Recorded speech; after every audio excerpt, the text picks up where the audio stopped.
പറയുന്നത് പിണറായി വിജയന്റെ PR വർക്കിൽ ദുരൂഹതയുണ്ട് എന്നാണ്. അങ്ങനെ ഒരു ദുരൂഹതയും അതിലില്ല എന്നാണ് ഞാൻ വിചാരിക്കുന്നത്.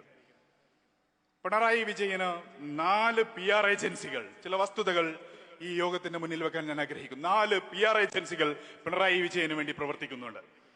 അതിലൊന്നിന്റെ പേര് മൈത്രി അഡ്വർടൈസിംഗ് എന്നാണ്.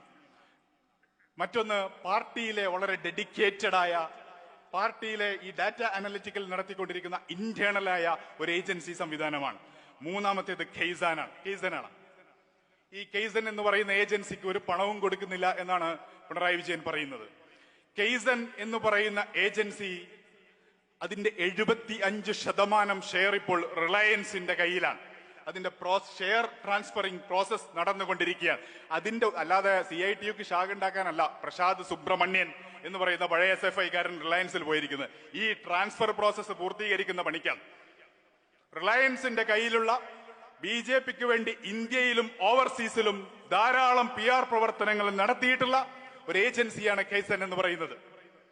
ആ ഏജൻസിയാണ് പിണറായി വിജയന് വേണ്ടി, ഇന്ന് മാത്രമല്ല പിണറായി വിജയന് വേണ്ടി ഇതിനു മുമ്പും അവരുടെ ഇലക്ഷൻ പ്രവർത്തനങ്ങളിലടക്കം ഇപ്പോഴും സൗജന്യമായി എന്ന് പിണറായി വിജയൻ അവകാശപ്പെടുന്നു എന്ന് പറഞ്ഞാൽ ഒരു കോർപ്പറേറ്റ്, ഒരു ഭരണകൂടത്തിന്, അതും ഒരു ഇടതുപക്ഷ കമ്മ്യൂണിസ്റ്റ് ഭരണകൂടത്തിന് സൗജന്യമായി PR പ്രവർത്തനം നടത്തുന്നു എന്ന് പറഞ്ഞാൽ അവരുടെ ബെനിഫിറ്റ് എന്താണ് എന്നത് അതിനേക്കാൾ ഗൗരവമുള്ള പ്രശ്നമാണ്. മറ്റൊന്ന് കൺസെപ്റ്റ് PR എന്ന് പറയുന്ന ഒരു PR ഏജൻസി. ധൈര്യമുണ്ടെങ്കിൽ സഖാക്കൾ നിഷേധിക്കട്ടെ. കൺസെപ്റ്റ് PR എന്ന് പറയുന്ന PR ഏജൻസി ഹത്രാസിലെ ഒരു ദളിത് പെൺകുട്ടിയെ ക്രൂരമായ ബലാത്സംഗത്തിന് ഇരയായപ്പോ യോഗി ആദിത്യനാഥിന്റെ ഇമേജ് സംരക്ഷിക്കാൻ അവർ ചുമതലപ്പെടുത്തിയ PR ഏജൻസിയാണ്. ഇപ്പോഴും മഹാരാഷ്ട്രയിലടക്കം ഇപ്പോൾ കൈസൻ BJPക്ക് വേണ്ടി തെരഞ്ഞെടുപ്പ് പ്രവർത്തനങ്ങളിൽ, PR പ്രവർത്തനങ്ങളിൽ പ്രവർത്തിക്കുന്നുണ്ട്. കൺസെപ്റ്റ് PR ഹത്രാസിൽ യോഗി ആദിത്യനാഥിന്റെ PR ഏജൻസി ആയിരുന്നു. ഇവിടെ വാളയാറിൽ പാവപ്പെട്ട 2 ദളിത് പെൺകുട്ടികളെ CPM പ്രവർത്തകരടക്കം ക്രൂരമായ പീഡനത്തിനിരയാക്കി കൊലപ്പെടുത്തിയെന്ന കേസ് അട്ടിമറിക്കപ്പെട്ടപ്പോ ഇമേജ് സംരക്ഷണത്തിന് CPIM ഈ PR ഏജൻസിയുടെ സഹായം തേടിയിരുന്നു എന്നതടക്കമുള്ള വിവരങ്ങൾ പുറത്തു വരുന്നുണ്ട്. ഇപ്പോഴും കഴിഞ്ഞ തെരഞ്ഞെടുപ്പിലും ഈ കൺസെപ്റ്റ് PRന്റെ സഹായത്തോടു കൂടിയാണ് CPIM എന്ന് പറയുന്ന രാഷ്ട്രീയ പ്രസ്ഥാനവും ഈ ഗവൺമെന്റും 1.5 കോടിയുടെ കരാർ ഗവൺമെന്റും കൺസെപ്റ്റ് PRും തമ്മിലുണ്ട് എന്ന വാർത്തകൾ പുറത്തു വന്നിട്ടുണ്ട്. എന്നിട്ട് ഇവർ പറയുന്നു ഒരു PR ഏജൻസിയും ഞങ്ങൾക്ക് വേണ്ടി പ്രവർത്തിക്കുന്നില്ല എന്ന്.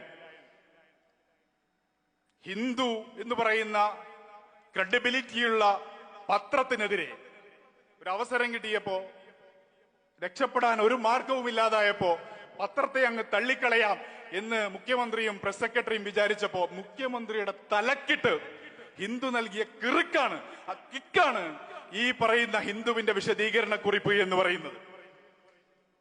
എന്നിട്ട് പ്രശാന്ത് സുബ്രഹ്മണ്യൻ പഴയ MLAയുടെ ഒരു മകനാണ് എന്ന് പറഞ്ഞ് ഒരു കോർപ്പറേറ്റ് ദാസ്യപ്പണിയിലൂടെ ഒരു നാടിന്റെ ജനതയെ ഒന്നാകെ, പാലക്കാടിൽ ഒരു ആന ചരിയുമ്പോ അത് മലപ്പുറത്താണെന്ന്, അതിർത്തിയിലാണെന്നും അത് മലപ്പുറത്താണെന്നും പറഞ്ഞ്